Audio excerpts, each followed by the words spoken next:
Hey everyone, it's Leandra Cooper at New Vocations Racehorse Adoption Program. We're in Lexington today for our virtual tour, which we do every Wednesday at 1 p.m. Eastern Time. So we're going to give you a little bit of a tour. This is what I call my nickel and dime tour, where I give this same tour to people who are interviewing or adopters. So this week, as opposed to other weeks where we focus on other topics that cover all the different parts of what we do as an organization, we're going to look at the adoption process and later meet some adopters themselves. So head on with me.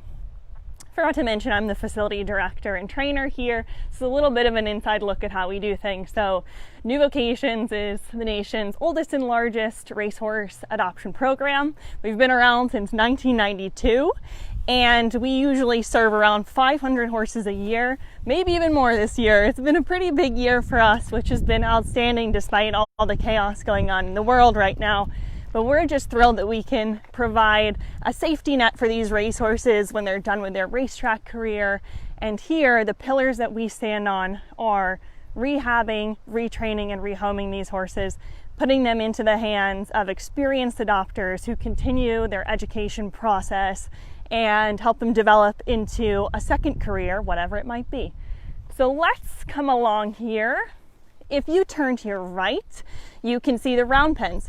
For many of our horses, the round pen is the first step along the process. So when they come in, they're coming in from generally the racetrack or a layup facility where they may have been rehabbing a little bit already for various different injuries. So the round pen for us is the place where we can do our initial evaluations. And for many horses, they haven't actually been turned out since they were very little. So to throw them out into a big setting could be disastrous. So the round pens provide us with a little bit of a stepping stone, and we can then look at how they move and maybe even catch some injuries that might be present that could have gone unnoticed. So for us, it's a really, really valuable part of this whole process is just seeing how they do and being in here, which generally will put them in the round pen for about a week, see how they do there, let them adjust to just being here, to being on our schedule, which oftentimes is really different from on the track, where they might only be out of their stall for an hour or so for exercise or being hand walked. This is a little different. They're going to have some time at liberty by themselves and a little less hand holding. So this is where they can take that step. And then after that first week or so, they're going to be transitioned to another turnout situation. And then we'll introduce them to a buddy, maybe multiple buddies, but it's all part of the process. So you can already see here right next to the round pens is one of our turnout options. We're really lucky to have different sizes available, and by having multiple paddocks of multiple sizes, we can appropriately match the horses with the size and the buddies that will help them to be successful in the future. We're heading to what we call Barn 1, which is the Whirlwind Poppy Barn. Both of our barns, we have two training barns, have 15 stalls in each, so 30 stalls total here at Lexington on the training side. And we're generally choosing which horse goes in which barn just based off of which turnout situation we think will be most appropriate. So in Barn 1 here, we have all of our mares because we don't mix the genders in our turnouts. So all our mares are here at Poppy. And we have some geldings here as well, because like I said, we have a lot of different options. So we have some gelding buddies too. We're really lucky to have these nice open stalls. So even though they're in stalls, they can see their buddies, and they're, again, getting used to this really social, open environment. It's going to help them down the line to transition to whatever situation barn they might land in with their adopter. And I encourage you, while we're on this tour, if you have any questions, please type it into the comments box. Erica here, who's filming, will be able to transmit those questions appropriately. And if you're watching after this video is live, feel free to ask those questions anyway, and we'll have somebody circling back to check in and make sure your questions are answered. So you can see some of our trainees here. This is the time of year where they all have their own fans to make sure they stay really comfortable during this whole training period. And we have 2 wash stalls here. You can see one of them is being utilized right now. Somebody's getting a bath after their workout. This is Julie, one of our riders. And who do you have here? This is Storyteller. He's really new to our program. He's only been here about a week and a half. So he's just getting started in the whole process. We're also super lucky to have a laundry room and a bathroom in both barns, which you can tell are also being used here. And then the bathroom's in here. You can take my word for it. We have some other critters who try to be part of our program as well, but we try to encourage them to live elsewhere, so we're enticing one, hopefully, with marshmallows here. You can see another wash stall here. And then we've got our grain room. We feed a tribute grain, which will help to transition them on the track. They're getting a really high density, high quick burn kind of feed, usually a sweet feed that helps them to perform as racehorses. But here we have different supplements for different horses who have different things that we're trying to help them with, but it's all in the mindset of getting them ready to be a sport horse of various types. So next we have where we will outfit our horses. This is their dressing room, our tack room. You can see we have lots of different options for tack here. We just got a nice tack donation too in piles there. And then we have medical supplies, we have our saddles, Western saddles, English saddles, different types of bridles, a big donut inflatable up there that will help them to get used to different things that might happen along their training. Rambo, of course, here working hard as ever. And an ice chest even back there to house some of the ice bandages that we might use for horses who need to zap some inflammation, just like people. So when these horses come, like I said, we're transitioning them to different social and turnout atmospheres, and that's part of it.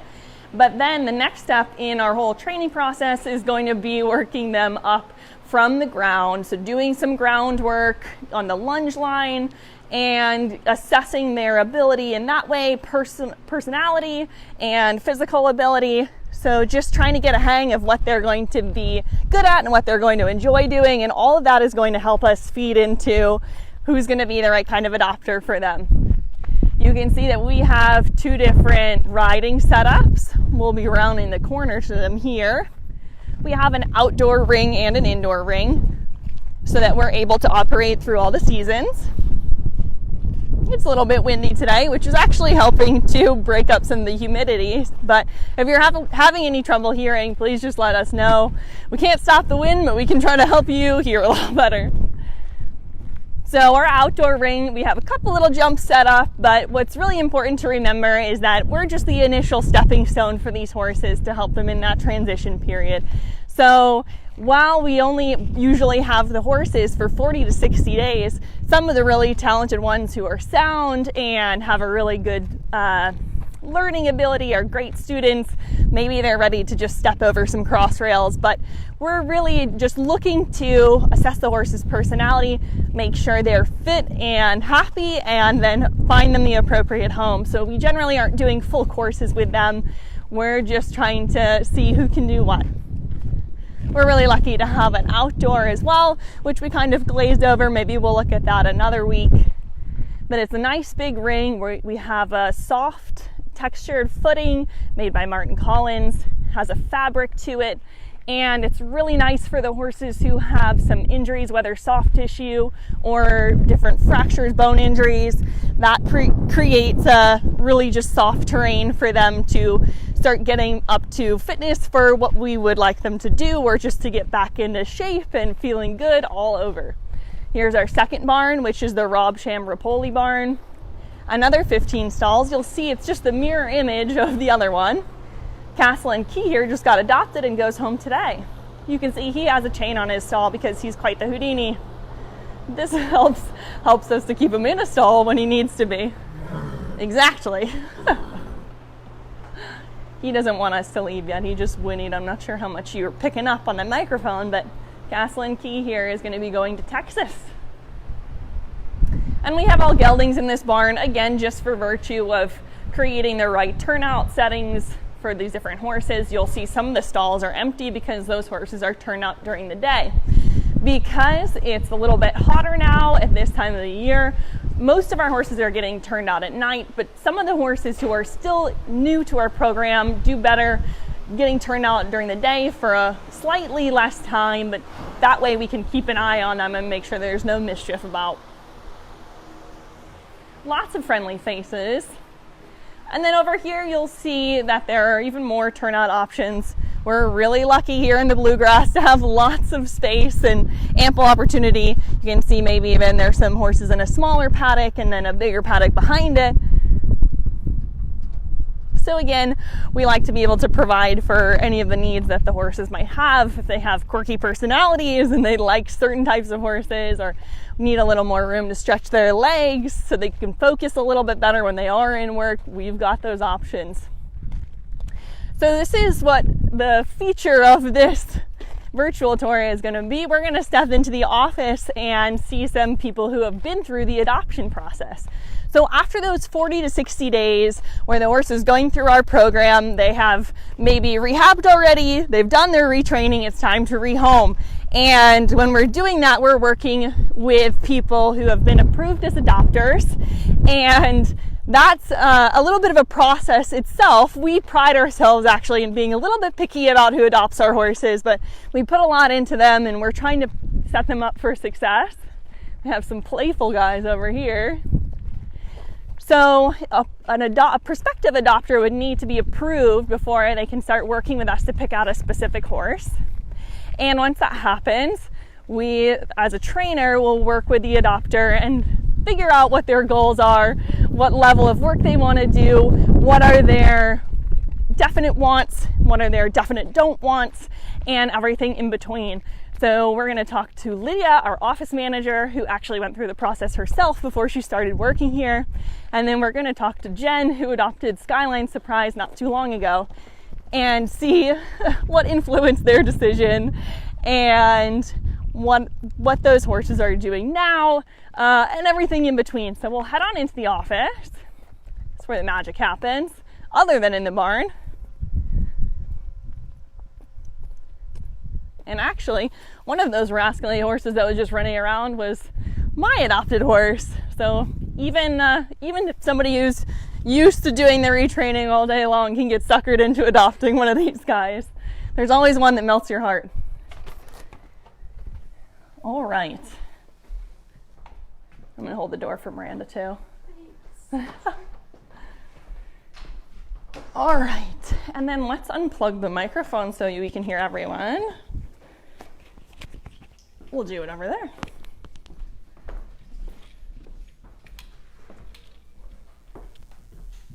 Hey guys. Hey. I'll sit here actually. Let's switch. And then we'll have to transition off the actually hear you. I think you have to unplug the dongle too. Okay, hold on. We might get stuck. Pause. Turn around. Hold on.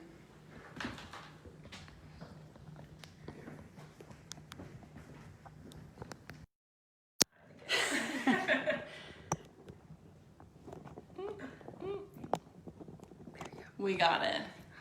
All right. We just had a close-up on your face. I was just saying, I knew that was happening. I'm like, oh, jeez. I wish y'all could see what was happening behind the camera. I was expecting an interpretive dance of sorts, but here we go. Now I'm not disappointed, so thank you for that. So thanks so much for being with us. Why don't you guys just briefly introduce yourselves? I was talking about you behind the back a little bit, but I'll let you go first. Hi, I'm Jen, and I work over at Hybrids, and I adopted a horse named Skyline Surprise. Perfect. I'm Lydia. I'm actually the office manager here, but I also, before I worked here, was an adopter, and I adopted a horse named Extra Glide. Perfect. So tell me about what influenced your decision to adopt from New Vocations, because obviously there are other people who can give you horses, but what were some of the things that made you choose New Vocations? Do you want to go first or me? You go first. Okay. Well, I have been looking at horses from a lot of different places and different organizations before choosing New Vocations, just kind of keeping my options open. But I felt like New Vocations was had really quality horses, and then also was very informative about the horses. So I felt like I had a very good idea of what I was getting when I decided to adopt, and that was really important to me. I kind of had the same thing. I had looked at a couple other horses, but they weren't quite right for me. And I'd come out here to help one of the vets when we were scoping some horses to see if any of them had ulcers. And I was petting all of them because that's what you do when you visit horses. And I met one of them and I really liked him, so I put an application in so I could come meet him and see more information about him. And Jen, actually, the one that you initially seen wasn't the one that you ended up adopting. So once you were approved as an adopter, what were some of the things that you were looking for in a horse? And then what made you ultimately choose the horse that you ended up getting? I had originally wanted a horse that was kind of like a dog, wanted to, seriously, all attention's good attention type of horse, that could do hunters, nothing crazy upper level stuff, but kind of more mature, go with the flow kind of personality. And the horse that I was looking at, I really did like him, but he hadn't had quite as much downtime as the one I went home with, and that's kind of what influenced my decision. Both great personalities, and the one I really liked got a wonderful home. I followed his journey a little bit more, but that's kind of what swayed me to Skyline Surprise, who I now call Theo. Was kind of, he's had more downtime, a little bit more mature, and went with him. Yeah, awesome. How about you, Lydia? Tell me the question again, sorry.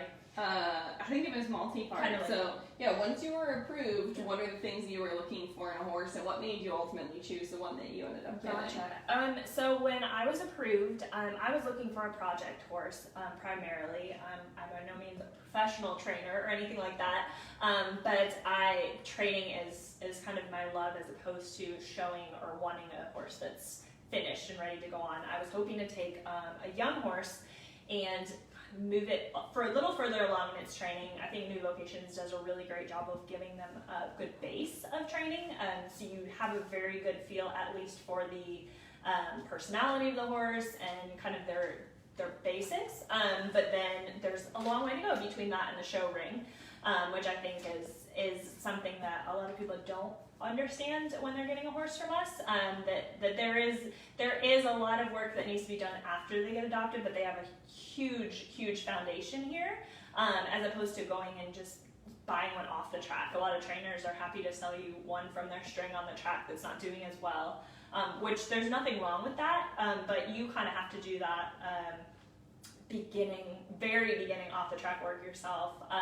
I was very blessed to have someone else take that on for me, and I kind of knew what I was getting before I got mine home.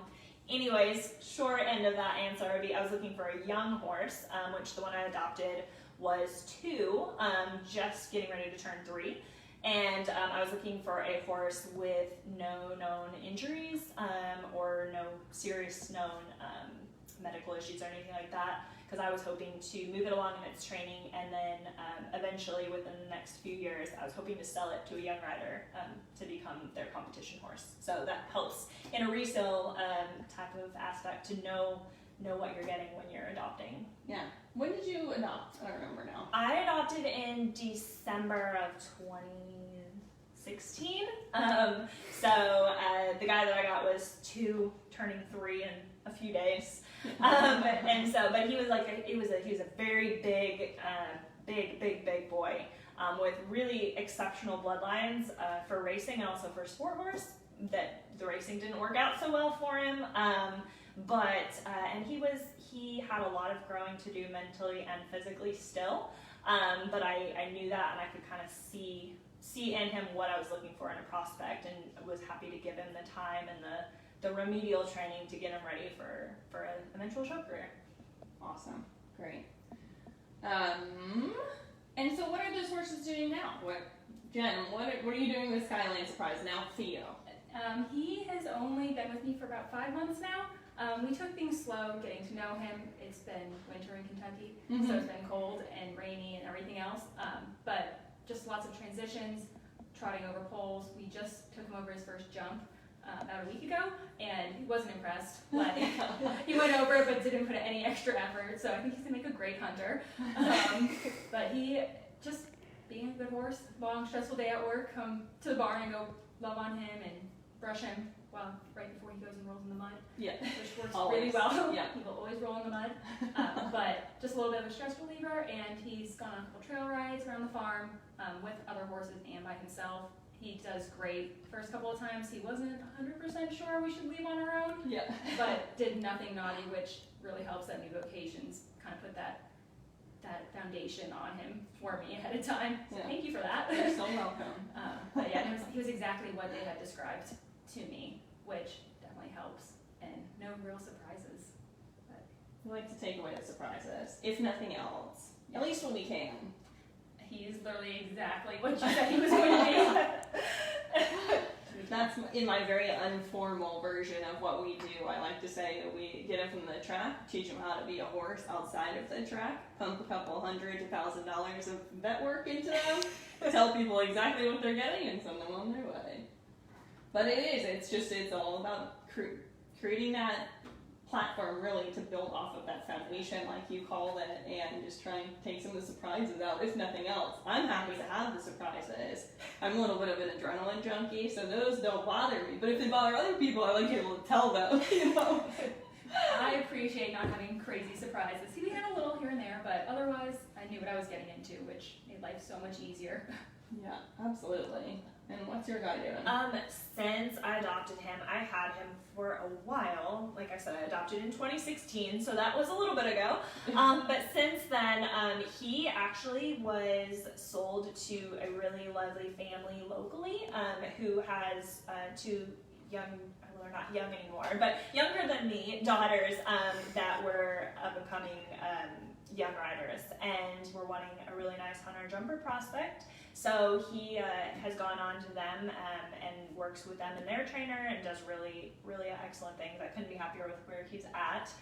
Some days I really wish I had him back, and it's a little bittersweet, but that's what I went into the process planning to do. And that's another reason I guess I chose New Vocations, knowing that following my 12-month update, that should I be able to find him the perfect home, forever home, that was an option for me to allow him to change hands. I know some organizations won't allow you to do that, so that was one of the reasons I chose here as well. Well, and that's no small task. Yeah. Transitioning a horse, like you said, you adopted one. It was 2 years old, going to 3, Yeah. which it is. There's a lot of growing up that Yeah, goes on in those absolutely. times. Like they were very much babies, but to talk about having a horse who was a baby themselves, like taking them through that transition and then having them help other young riders, Yeah. that's pretty neat. Absolutely. That's pretty great story. Yeah. That's awesome. And I know, like, even if that horse that you sold needed a home at any point, even if those people had like a change in life circumstances, what's neat with New Vocations is we provide the safety net that's like a lifetime membership. They can come back here at any time if the horse is in a struggle. So you always You have can come back to me at first. least you would just come back I here. think I would have first dibs on him because I really truly loved that horse so much.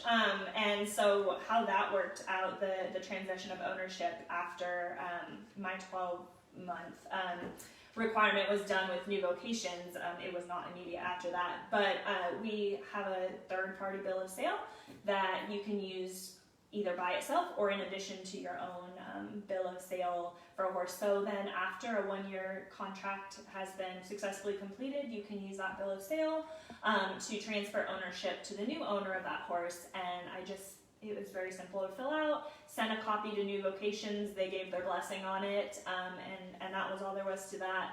But that bill of sale also let the new owners, the new family know that should they ever come on hard times or they ever need to find him a new home, he could always come back to New Vocations, that they really can come back at any time. And that I know is a great opportunity. It's kind of a little bit of a stress reliever for adopters, knowing that, because nobody knows what's going to happen down the line. So knowing that, should you ever get hurt and not be able to ride or whatever happens in your life and that horse does need a home, you're not stuck.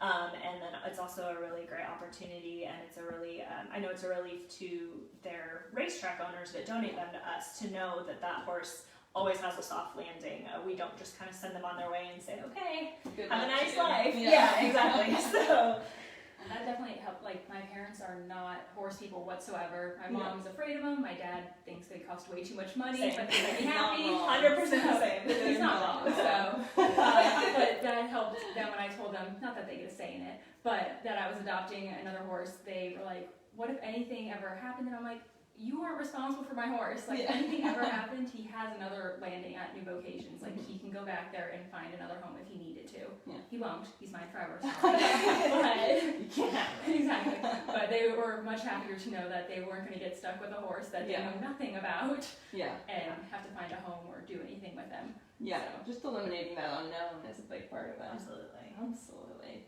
Anything else you guys want to add? Rambo is awesome at dog proofing at the horse here. He works really hard. He really does. We walked in on him sleeping in the tack room earlier, so Dang it. even he needs a break too. But This is lunch break. I'm glad to hear that he's doing his job. Oh yeah, my 4-year-old is completely fine with my 2-year-old lab walking him around. Yeah. My 2-year-old lab laid underneath him, and it didn't faze him whatsoever. Even though You I were was probably having a I heart was attack. freaking out. I was like, that's how my dog dies, and this is gonna be horrible. Nothing happened, so Everybody is safe thanks to Rambo. exactly. And Rambo, unfortunately, we don't have a Rambo at every facility, although I wish for their sakes they all got to experience Rambo on the daily. But a lot of our... Sometimes they're pigs, alternative. There are pigs, there are Pennsylvania, goats, there are minis, there are lots alpacas. of small children. If There they're are- less than kids. Yeah, so all of our other, most of our other facilities, all of them actually are kind of satellite creatures. facilities. Yeah, and so they have campers, they have lesson adults and kids, they have all kinds of other animals and everything. So regardless of where you get a horse from New Vocations, you're really getting, you may have a slightly different experience, but you're getting a horse with a well-rounded education for sure. Yes. So that is one nice thing too, that regardless if you adopt a horse from Louisiana or Lexington or New York, Pennsylvania, Ohio, wherever you're getting your horse from, they're getting a really, really quality education. And our trainers at each of those facilities are of the top notch themselves. So I know Leandra's on camera a lot, but y'all might not have gotten to meet our other trainers as much, but they're all excellent quality horse women, not just horsemen, horse women. Yeah. That is a really encouraging thing as well, that I know y'all see a lot of Lexington on camera, but our other facilities are really, really top notch as well. Yeah, absolutely. Do we have any questions coming in, Erica? Let me scroll through. I think you would need more hands. You need like octopus arms to do all the things that you do behind the camera. Do we keep them until they're rehomed with no time limit? We don't have a time limit for them, no. We've had some, one of our horses, for example, has been here well over a year, and she had different things going on. If she had a lameness issue, then she tried to jump one of the fences and maybe is not going to be the most successful jumper, so we stitched her back up, and she just has the most lovely personality and now is helping other horses transition. But she's up on our website at horseadoption.com. She's available for adoption, and we don't have a time limit for her. It's all about finding the right match. What's on the driveway? What's the driveway made out of? I don't know all the layers of it, because I know there are layers, but we have class I sand on top, and that's what I know. Various types of stone things. And that's a technical term. Anything else? Those are all the questions we have. Well, thank you so much, Jen, for being with us. I mean, Lydia, you have to be here anyway, so I drug you into this. But thank you so much for coming. If anybody wants to follow us, we have these videos every week. We do a virtual tour at 1 p.m. Eastern Time. We have all of the socials, so any of the Facebook, Instagram, TikTok, Twitter, all the things you can think of, all the socials, we're on it. Please follow us if you want to see more of what happens here. If you're looking for a new riding partner, maybe we've convinced you to look at some of the ones that we have available. You can check them out on our website, newvocations.org or horseadoption.com. If you go to the horses tab, you'll see the horses who are currently listed as available, and As you can see, we have lots of horses in the training barn who are getting up to that point where they'll be listed online, and we're adding to it on a very regular basis. If you're not already an approved adopter and looking for a horse, right on our website again, horseadoption.com, you can check out the whole process. If you're not looking to adopt a horse but want to give in other ways, you can go on our website and see the various ways that we have listed for you to donate if you're able. And we encourage you to, if you're enjoying this, go to visithorsecountry.com, and you'll see many of the farms in this area are providing virtual tours, especially since many of them have closed gates to the public given the COVID situation, but you can check out all the behind the scenes there as well. And please tune back in next week. Every virtual tour is a little bit different. We're trying to change things up. Everybody has a little bit of their own spice. It's not always me talking. So you can follow us on Facebook, follow us on the socials. You'll see when these videos are coming up, and just tune back in. We've got lots more stuff to come. So thank you so much for joining us today, and we hope to see you again soon.